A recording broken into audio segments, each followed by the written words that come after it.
I have a challenging question. Do you ever look at another person and, at least under your breath, say, um, you're not one of us? Today's theme is our welcoming stance and how timely that is. Because so often in our world, we look at others and we tell them, you are not one of us. In the first reading, Elijah, the prophet, um, is welcomed by a generous couple.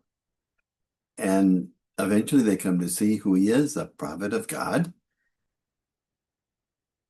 And the fruit of that welcome is new life for a couple who had only known barrenness. And this same welcoming stance is shown in the gospel today as Jesus says, the one who welcomes you welcomes me. And the one who welcomes me welcomes the one who sent me. So welcome is not simply being polite.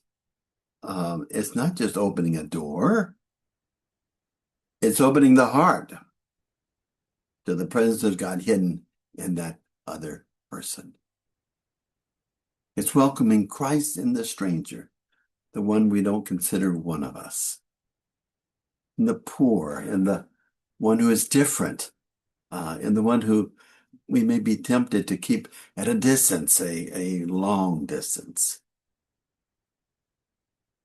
And sometimes it even means welcoming the cross, that which over which we have no control. Richard Rohr defines suffering as anything over which we have no control. That's not easy to welcome. Who among us gladly welcomes lack of control in regard to aging, diminishment, disappointment, grief, economic loss? And yet, Jesus keeps telling us that there is no deeper life without some kind of dying. Dying is the ultimate loss of control. Something in us is required to let go. Something false needs to fall away. One of the great illusions from which we need to awaken is the illusion that we are separate from God, that God is out there somewhere, and we somehow are required to work our way back to God, to reconnect by the words that my dad so often told me, straighten up and fly right. But the deeper truth is this: we are already intrinsically connected with God. We just are not aware of it. We're living in illusion. We are already held and connected. Sin is not the loss of God's love. Sin is believing falsely that we have been disconnected from that love. That is why the welcome stance is so central to the gospel. Because to welcome another is to recognize that we are already one. So difficult for us to accept this. So we are invited to ask ourselves when we sing that familiar song, all are welcome, all are welcome. Do we really mean that? Are all truly welcome? Do we fully welcome people of every race and nationality, brothers and sisters of a different sexual persuasion? Do we welcome women into the full ministry of the church? Do we welcome the divorced and separated? Do we welcome the laity into fuller measures of leadership? And as citizens, do we recognize and welcome those who are fleeing danger and looking for asylum in our country? Do we welcome those who speak another language, carry different customs, or belong to another political party, perhaps the hardest one? What labels do we use to keep people at a distance? What illusions protect our narrow version of welcome? Perhaps the hardest welcome is the welcome of our own shadows.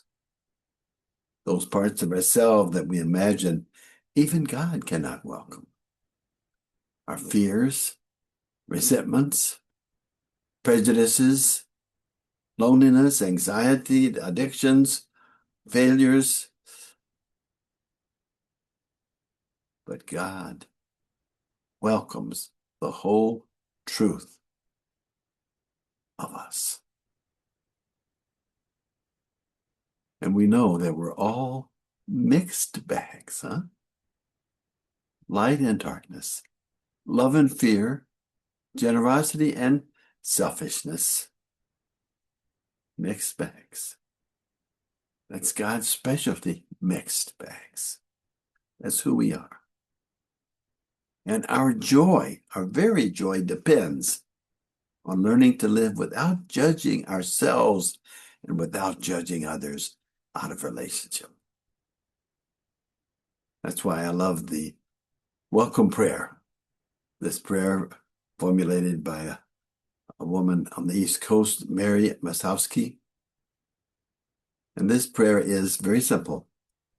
I welcome all thoughts, feelings, emotions, persons, situations, and conditions. Welcome, welcome. The more deeply we encounter the unconditional welcoming heart of God in silent prayer, in listening prayer, the more we learn what a welcome stance really is. We discover that many of the people we were tempted to exclude are angels in disguise. And we discover that even the hidden places within ourselves are already being held in the welcoming heart, the welcoming arms of the one who cannot not love us. Because God is love, and God cannot stop being God and love. I like the quotation of Father Michael Doscotto, who wrote, "To love life is to risk it. To live it fully means being ready always to lose it, giving it over entirely to solidarity with one another." My friends, this is the gospel. This is the welcome stance. This is oneness. This is love.